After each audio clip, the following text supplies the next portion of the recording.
नमस्कार, आप देख रहे हैं अपूर्ण उत्तराखंड और आपके साथ मैं हूं निशा रौतेला। तो चलिए बुलेटिन की शुरुआत करते हैं। मुख्यमंत्री पुष्कर सिंह धामी आज हल्द्वानी पहुंचे, जहां गोलापार स्थित सर्किट हाउस में बीजेपी कार्यकर्ताओं ने उनका जोरदार तरीके से स्वागत किया। जिसके बाद मुख्यमंत्री हल्द्वानी की सड़कों का जायजा लेने के लिए खुद सड़कों पर उतरे, जहां उन्होंने पहले खराब सड़कों का निरीक्षण किया और उसके बाद मुख्यमंत्री ने नगर निगम के बराबर में नहर कवरिंग का निरीक्षण किया और अधिकारियों की लेट लतीफी के कारण काम में देरी होने पर मुख्यमंत्री ने नाराजगी भी जताई।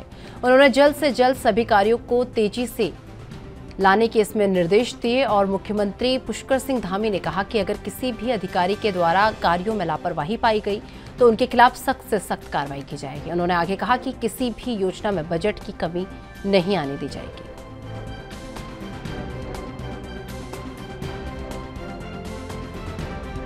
धीरे धीरे अब हल्द्वानी हमारा मुख्य धारा में आएगा और उसके लिए मैं स्वयं यहाँ सड़कों पर जा रहा हूँ, स्वयं मैं पटरियों पर उतर रहा हूँ, मैं देख रहा हूँ। अभी अभी हमको एक बड़ी सौगात, एक बड़ा काम हमारा हुआ है। HMT की ज़मीन हमको मिली है। आने वाले समय में हमको जमरानी बाग का भी हमारी स्वीकृति होने वाली है। ये दो बड़े काम हमको तराई भावर क्षेत्र के लिए, इस क्षेत्र के लिए बहुत महत्वपूर्ण है। इसके साथ साथ ही जो हल्द्वानी का हमारा पूरा शहर है, उसके लिए 2000 करोड़ से अधिक की धनराशि हमको केंद्र सरकार ने स्वीकृत की है। उसकी DPR बन गई है, DPR भेज दी गई है और जल्दी ही जो है उस पर भी काम होगा।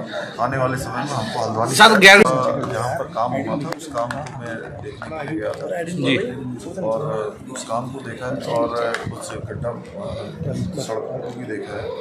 दोनों ही जगह पर मैंने तत्काल कार्रवाई के निर्देश दिए, कार्रवाई की जाए, तत्काल काम किया जाए और ऐसे स्थानों पर जहाँ पर लेट लतीफी हो रही है, जहाँ पर कार्यदायी संस्थाओं द्वारा तय समय सीमा से आगे तक काम को बढ़ाया जा रहा है या समय सीमा के अंदर काम को पूरा नहीं किया जा रहा है, उन सबकी जो है जिम्मेदारी तय की जाएगी और उस पर हमको जो भी जरूरी एक्शन लेने होंगे हम एक्शन भी लेंगे। सीएम साहब 2025 के विजन को लेकर क्या निर्णय था, क्योंकि लगातार राज्य के हित में काम किया जा रहा है आपकी तरफ से और पूरी तरह 2025 को लेकर 2025 हम हिंदुस्तान के श्रेष्ठ राज्यों में शामिल हों, हम अग्रणी राज्य बने, उसके लिए रोड मैप तैयार किया जा रहा है। सारे विभाग रोड मैप बना रहे हैं और सारे विभाग अपना अपना एक विश्लेषण कर रहे हैं कि उनके विभाग के लिए कौन सी योजना सबसे अच्छी हो सकती है, उस योजना को करने पर आगे बढ़ें। देखिए, जो योजनाएं बनती हैं उन योजनाओं की स्वीकृति होती है, उन योजनाओं पर कहीं कोई बजट की कमी नहीं आने दी जाएगी, उसका समुचित प्रबंध किया जाएगा। सर गैरसैंण में था विधानसभा सत्र को लेकर के सर क्या तैयारी है, क्योंकि सरकार को आखिरी निर्णय लेना है और अभी यहाँ पर स्थापना दिवस भी गैरसैंण मनाने की तैयारी की जा रही है। अभी तो हम स्थापना दिवस गैरसैंण में मना ही रहे हैं, क्योंकि हर बार मैं स्वयं गैरसैंण जाता हूँ। इस बार भी हम लोग गैरसैंण में स्थापना दिवस का कार्यक्रम करेंगे और भव्य कार्यक्रम होगा। और इस बार की हमारी थीम है कि ये जो हमारा दशक है उत्तराखंड का दशक, 20वीं सदी का तीसरा दशक जी उत्तराखंड का दशक होगा। इस थीम को लेकर उत्तराखंड के सर्वांगीण विकास के लिए चाहे कोई क्षेत्र हो, मैदान हो, पहाड़ हो, तराई हो, भावर हो, हर क्षेत्र में काम किया जाए। विधानसभा सत्र को लेकर भी क्या तैयारी, सरकार को निर्णय लेना है सर इस बार? देखिए, सभी से बात करके जो भी उपयुक्त होगा और जो सारे लोगों की भावनाओं के अनुरूप होगा उस पर हम लोग हमेशा निर्णय लेते हैं। हम तो पंचायत करके आगे बढ़ते हैं। मुख्यमंत्री पुष्कर सिंह धामी ने मंगलवार को सुशीला तिवारी चिकित्सालय का अचौक निरीक्षण किया और आपको बता दें कि इस अवसर पर उन्होंने पंजीकरण काउंटर, कैंटीन और वार्डों का निरीक्षण कर वार्डों में भर्ती मरीजों और OPD में आए बाहरी रोगियों से मुलाकात की और उनकी समस्याओं से रूबरू हुए। मुख्यमंत्री ने कहा कि ये कुमाऊं का सबसे बड़ा चिकित्सालय है और यहाँ पर्वतीय क्षेत्र के साथ ही उत्तर प्रदेश के रोगी भी अपना उपचार कराने के लिए आते हैं। उन्होंने प्राचार्य डॉक्टर अरुण जोशी को निर्देश दिए कि चिकित्सालय में आने वाले रोगियों को बेहतर उपचार दें। उन्होंने आगे कहा कि चिकित्सालय के जिन वस्तुओं की आवश्यकता है उनका प्रस्ताव बनाकर शासन को भेजें ताकि कार्यों के लिए जल्द ही धन आवंटित किया जा सके।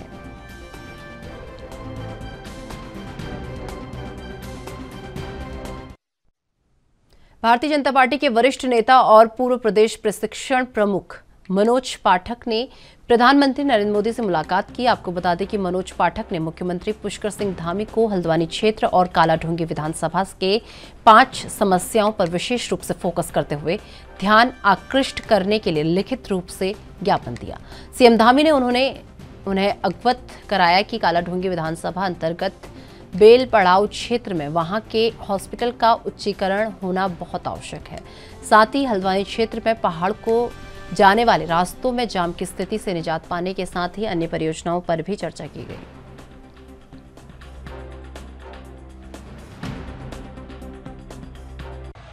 आज प्रदेश के यशस्वी मुख्यमंत्री श्रीमान धामी जी से मुलाकात हुई और मुलाकात कर उनका आभार व्यक्त किया। एचएमटी की बहुत महती भूमि जो लोक हित के लिए उन्होंने प्रस्तावित की, केंद्र सरकार से जिसका हस्तांतरण उत्तराखंड सरकार के पक्ष में हुआ, बहुत स्वागत योग्य है। साथ ही जिस तरह से पर्यटक बाहर से आते हैं, उनके वाहनों को खड़ा करने के लिए पार्किंग की बहुत असुविधा होती है, तो टनल पार्किंग उन्होंने प्रस्तावित करते हुए उसमें धन उसके सर्वे के लिए निर्गत किया। इसके लिए भी उनका आभार व्यक्त किया। हमारे कालाढूंगी विधानसभा क्षेत्र में बेल पड़ाव जो एक छोटा सा हॉस्पिटल वहां पर है, उसके उच्चीकरण का बहुत प्रभावी रूप से और पुरजोर रूप से मांग की कि उसका उच्चीकरण होना चाहिए। श्रीमान धामी जी ने आश्वासन दिया कि जिस तरह से क्षेत्र के लोगों में कोई दुर्घटना घटित हो जाती है तो रामनगर या फिर हल्द्वानी के लिए जान जोखिम में डालते हुए उनको भेजना पड़ता है। साथ ही माताएं बहनें प्रसव की स्थिति में बहुत कठिनाई का सामना क्षेत्र के लोगों को करना पड़ता है। आगामी आने वाली गेहूं की बुआई किसानों के लिए बहुत महत्व की है।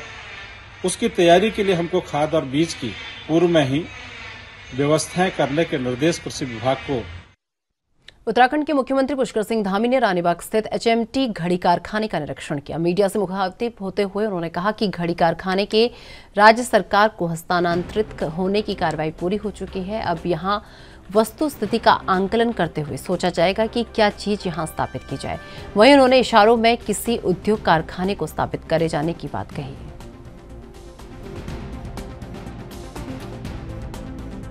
काफ़ी समय से हम लोग इसके लिए प्रयास कर रहे थे कि एचएमटी फैक्ट्री ज़मीन है वो राज्य सरकार को मिल जाए।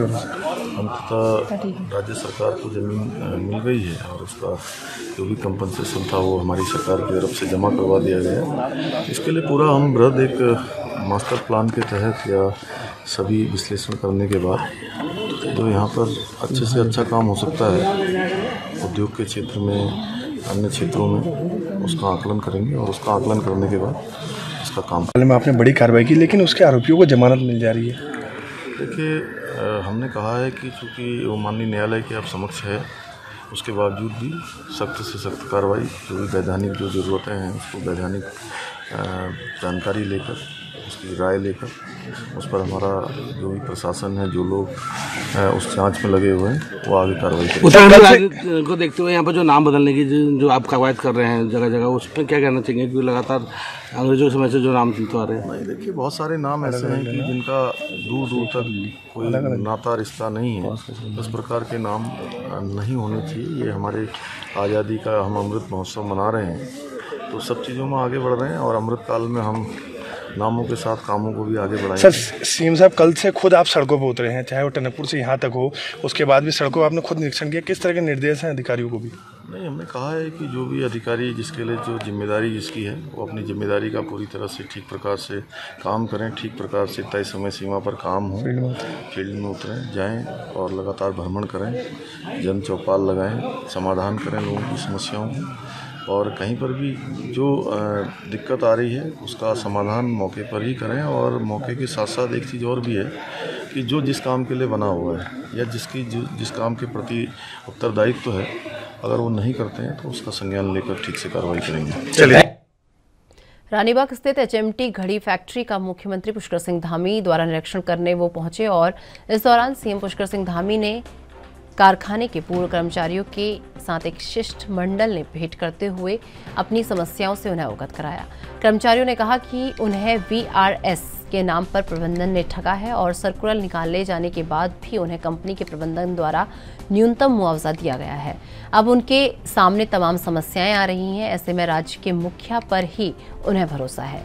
कर्मियों का कहना है कि पूर्व में दिए गए मुआवजे के आधार पर ही उन्हें भी मुआवजा दिया जाना चाहिए। इधर सीएम धामी ने इस बात पर कर्मचारियों को ढांढस बंधाया और कहा कि उद्योग मंत्री से वार्ता कर हर समस्या का हल निकालने के लिए प्रयास करेंगे और कर्मियों की समस्याओं का निस्तारण शीघ्र करवाया जाएगा।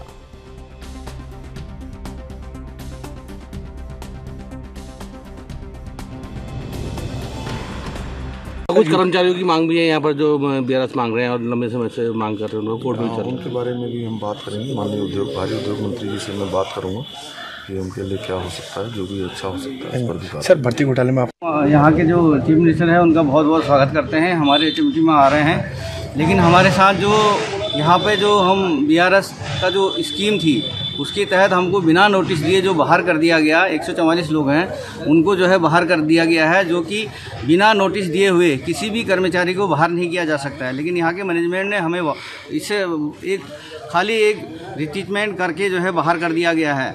और हमारे जो सर्कुलर है जिसमें कि ये कहा गया है भारत सरकार का कि उनको जो है ये सर्कुलर है, ये सर्कुलर में ये साफ साफ कहा गया है कि आपको अगर बीआरएस नहीं लेंगे किसी कारण से, क्योंकि हमारी एज कम थी, बहुत सारे ऐसी समस्याएं थी, इसलिए हम उनको अडॉप्ट नहीं कर पाए।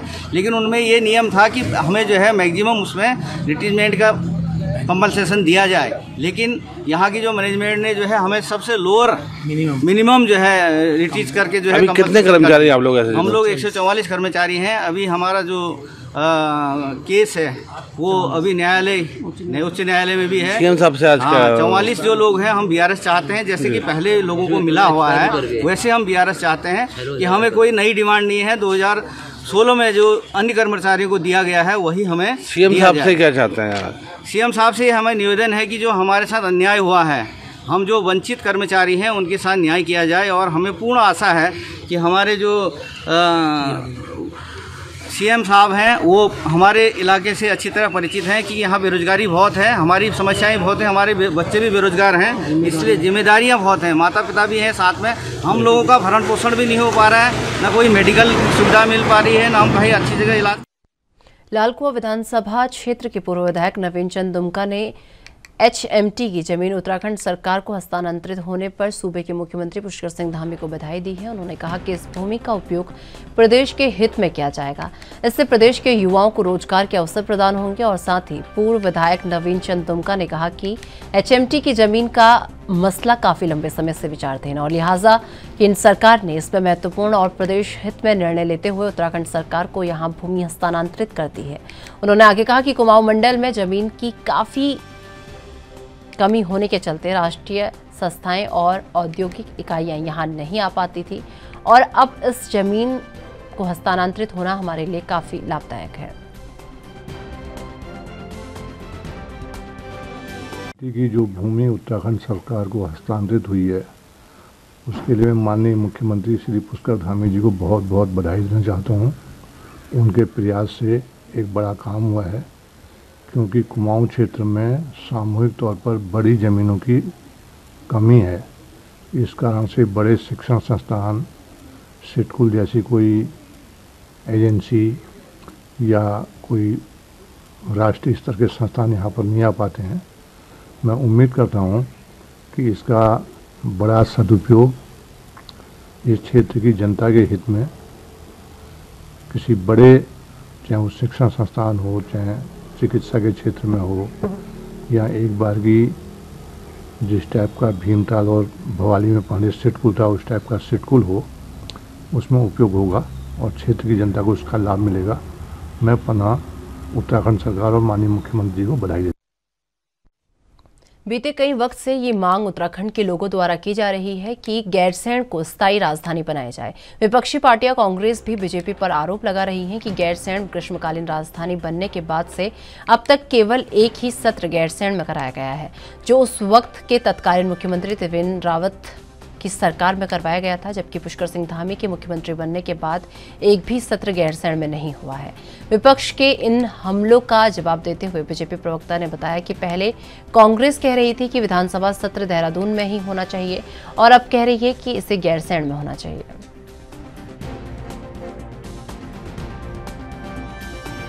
क्या गैरसैंण में पक्षधर है आप लोग? हम चाहते हैं गैरसैंण में सत्र हो। मैं तो इस बात का व्यक्तिगत, अगर करण मेहरा एज ए अध्यक्ष ना पूछे, करण मेहरा के हैसियत से पूछे, क्योंकि मैं आंदोलनकारी रहा हूँ, जेलों में रहा हूँ, मैं चाहता हूँ कि गैरसैंण, क्योंकि पर्वतीय राज्य की जो अवधारणा थी वो इसीलिए थी कि पहाड़ के लोगों की पीड़ा को, उनके दुख दर्द को कोई नहीं समझता। तो हम चाहते हैं कि स्थायी राजधानी के रूप में वो स्थापित हो, और उसके लिए कांग्रेस ने स्टेप भी उठाए, वहाँ इतना बड़ा इंफ्रास्ट्रक्चर बड़ा। लेकिन इस समय सत्र बुलाने के लिए मैं ये कहना चाहता हूँ, 6 साल सरकार हो गई, जहाँ कांग्रेस छोड़ के गई थी वहीं आज गैरसैंण है। जो वहाँ हमारे सुरक्षा कर्मी हैं, उनके लिए बर्फीले तूफान को झेलने के लिए कोई स्ट्रक्चर तैयार नहीं है।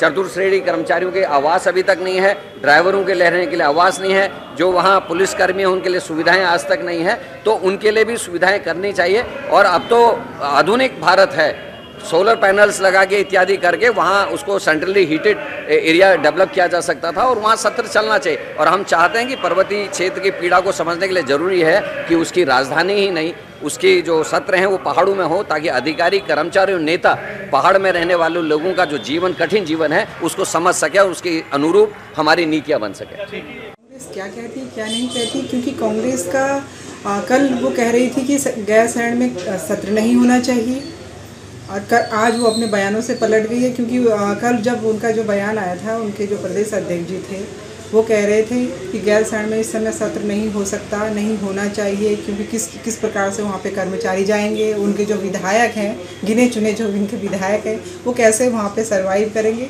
तो कल उनका ये बयान था। आज क्योंकि आज ये जब उनका ये बयान जारी हुआ, उसके बाद से आज वो ये कह रहे हैं कि नहीं, वहाँ पे सत्र होना चाहिए। तो देखिए, सर्वदलीय बैठक बुलाई है, आप उसमें कहिए अपनी बात। सर्वदलीय बैठक बुलाई है माननीय हमारे विधानसभा अध्यक्ष जी ने, तो उसमें आप अपनी बात कहिए, इसीलिए वो सर्वदलीय बैठक बुलाई गई है। और गैरसैंण, देखिए गैरसैंण जो है, हमने ग्रीष्मकालीन राजधानी हमने उसको घोषित किया। हम वहाँ पर हर प्रकार से जो एक राजधानी के लिए जो मानक होते हैं उसको हम पूरा कर रहे हैं। और आप देख रहे होंगे कि जो ऑल वेदर का जो कॉन्सेप्ट था वो हमारा था। भारतीय जनता पार्टी की सरकार ने जो पूरे चहुमुखी विकास की जो योजनाएं बनाई है, वो हमारी सरकार ने धरातल पर काम करी और बन चुकी। उत्तराखंड देहरादून स्थित विधानसभा भवन में युवा कल्याण मंत्री रेखा आर्य ने युवा कल्याण और प्रांतीय रक्षक दल के संबंधित समीक्षा ली, और जिसमें पीआरडी जवानों का विभिन्न विभागों में लंबित मानदेय भुगतान, नियमित ड्यूटी और अन्य महत्वपूर्ण विषयों और समस्याओं के संबंध में विभागीय अधिकारियों और संगठनों के पदाधिकारियों के साथ चर्चा की। साथ ही बैठक में पीआरडी जवानों को 300 दिन का रोजगार, 4 माह का रुका हुआ मानदेय, मातृत्व अवकाश सहित कई विभिन्न बिंदुओं पर विस्तृत चर्चा की गई। कैबिनेट मंत्री रेखा आर्य ने जानकारी देते हुए बताया कि पीआरडी जवानों के 4 माह का रुका हुआ मानदेय इसी हफ्ते दे दिया जाएगा।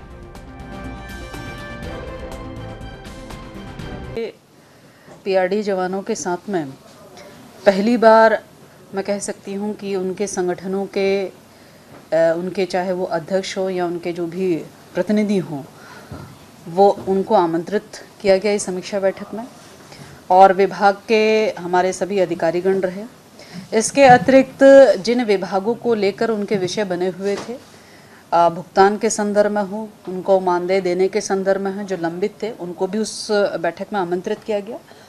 तो वो सारे बिंदु जो हमारे पीआरडी जवानों के हमेशा से रहे हैं, उसको लेकर पहली बार ये पहल की गई, और उनके साथ में उनकी भावनाओं के अनुसार एक समीक्षा बैठक की गई, जिस बैठक में सबसे पहली मांग उनकी यह थी कि यात्रा सीज़न में जो हमारे पीआरडी जवान लगाए गए थे, उस दौरान उनको जो है 4 महीने का उनका जो मानदेय है वह उनको नहीं मिल पाया है, पुलिस विभाग उनको नहीं दे पाया है, और जिसके कारण से वो मेरे पास में भी पहुंचे थे दिवाली से 1-2 दिन पहले, और 1-2 दिन पहले ही फिर मैंने गंभीर प्रयास किए, लेकिन सफलता नहीं मिल पाई। और लेकिन उस प्रयासों का प्रतिफल ये रहा कि आज समीक्षा बैठक के दौरान में आज उनका मानदेय जो है इसी हफ्ते के किसी दिन भी उनका 4 महीने का मानदेय उनको मिल जाएगा, जो लगभग 14 करोड़ 69 या 59 लाख के करीब है, जो उनको सीधे उनको प्राप्त होगा। इसके अतिरिक्त एसडीआरएफ में भी हमारे जवान लगे हुए थे, जहां पे उनके 4 महीने की जो मानदेय है वह भी लंबित था। इसकी भी शिकायत जो है हमारे पीआरडी जवानों ने रखी थी। इसको लेके भी दिशा निर्देश दे दिए गए हैं। उसका भुगतान भी जो लगभग 31 लाख की धनराशि है वह भी भुगतान इसी हफ्ते जो है उनको कर दिया जाएगा।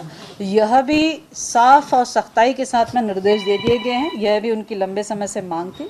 इसके अतिरिक्त पीआरडी जवानों के उनके संगठनों की यह भाव था कि उनको जो है 300 दिनों का रोजगार उनको मिले, ऐसी व्यवस्था विभाग बनाने का काम करे। तो इसके लिए हम लोगों ने प्रस्ताव तैयार कर लिया है कि 300 दिनों का रोजगार हमारे पीआरडी जवानों को मिल सके। तो विभाग अपनी ओर से पूरी तैयारी में है।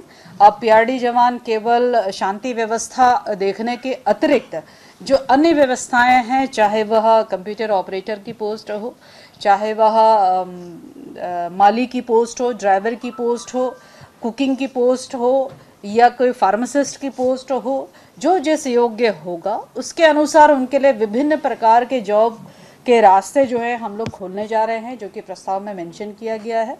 तो उसके माध्यम से हमें सभी जवानों को लगाने में कहीं ना कहीं हमें सहूलियत। उधम सिंह नगर जिले के किच्छा विधानसभा से बीजेपी के पूर्व विधायक एक बार फिर चर्चाओं में नजर आ रहे हैं। आपको बता दें कि कुछ दिनों पहले किच्छा में पूर्व विधायक की पुलिस स्काउट से चर्चाओं का दौर गर्म हो गया है। नगर क्षेत्र में सोशल मीडिया पर बीजेपी के पूर्व विधायक राजेश शुक्ला का वीडियो जमकर वायरल हो रहा है। वायरल वीडियो में बीजेपी के पूर्व विधायक राजेश शुक्ला की गाड़ी सबसे आगे चल रही है, जिसके बाद किच्छा कोतवाली पुलिस एसडीएम और पुलिस क्षेत्राधिकारी की गाड़ी एस्कॉर्ट में नजर आ रही है। और सोशल मीडिया पर आम जनता के साथ साथ विपक्षी दलों द्वारा पुलिस की कार्यप्रणाली पर जमकर सवाल खड़े किए जा रहे हैं।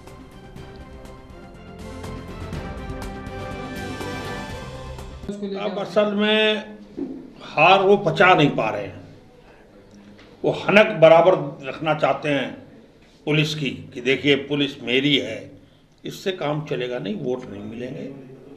ये हनक जो है, और अधिकारियों को भी समझ लेना चाहिए कि आप पूर्व विधायक के साथ घूम रहे हैं, आप भी सरकार की हनक के साथ हैं। आज नहीं तो कल को खमियाजा, कल को सरकार बदलेगी, सरकार कांग्रेस की आएगी तो इन अधिकारियों को इसका खमियाजा भी उठाना पड़ेगा, चाहे वो एसडीएम हो, चाहे वो सीओ हो, चाहे कोतवाल हो। और ये जिस तरह से राजनीति कर रहे हैं, जिस तरह से ये हनक दिखा रहे हैं कि पूर्व विधायक ही सरकार है और सत्ता है, ये इससे ज़्यादा आपत्तिजनक कोई बात हो नहीं सकती। बेशर्मी की हद है। और भय में तो मैं अभी पिछले दिनों में जेल में गया था किसी से मिलने के लिए, तो वहाँ लोग बता रहे थे कि किच्छा के लोग बहुत जेल में हैं, और नाम लेकर उन्होंने कहा कि फला व्यक्ति के मारे हुए बहुत ज़्यादा आ रहे हैं। तो लोगों को जेल भेजा जा रहा है। जेल भेजने से कोई सफलता नहीं मिलेगी। सरकारें तो आती जाती रहती हैं। जो हनक हो रही है, जो दलाली हो रही है, गऊ का मांस कटवाया जा रहा है, गाय के कत्ल हो रहे हैं, कौन करा रहा है? सब उनके चेले करा रहे हैं। किच्छा में खुलेआम करा रहे हैं, फ्लैक्सियों में फोटो लगे हुए हैं उनके। तो जो बुरी हालत है, और पुलिस भी उनको संरक्षण दे रही है। यहाँ का सीओ हो, कोतवाल हो, ये गाय कटवाने में मिले हुए हैं, संरक्षण है इनका। मेरा खुला आरोप है कि सीओ और कोतवाल मिलकर गाय कटवा रहे हैं। मैंने एसडीएम को भी शिकायत इसकी की थी, एसडीएम ने भी कुछ नहीं किया। मैंने एसडीएम को भी बताया कि आप ही सख्ती करिए, खनन हो रहा है, पैसा लिया जा रहा है, जगह जगह से लूटा जा रहा है, लाखों करोड़ों रुपए। तो बुरी हालत है किच्छा पुलिस की। एसएसपी भी सरेंडर कर चुके हैं इनके आगे। तो हालात खराब हैं। तो इसका खमियाजा देखेंगे जब कोई बहुत बड़ा क्राइम होगा, अपने आप ही क्राइम होगा। उस क्राइम जब होगा तो बदनामी होगी पुलिस की।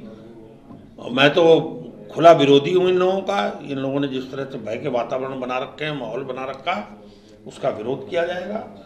और समय आने पर बताएंगे, सबक सिखाएंगे। तो चलिए मेरे साथ अपन उत्तराखंड में बस इतना ही। देश दुनिया की तमाम बड़ी खबरों के लिए देखते रहिए एनबी न्यूज़। नमस्कार।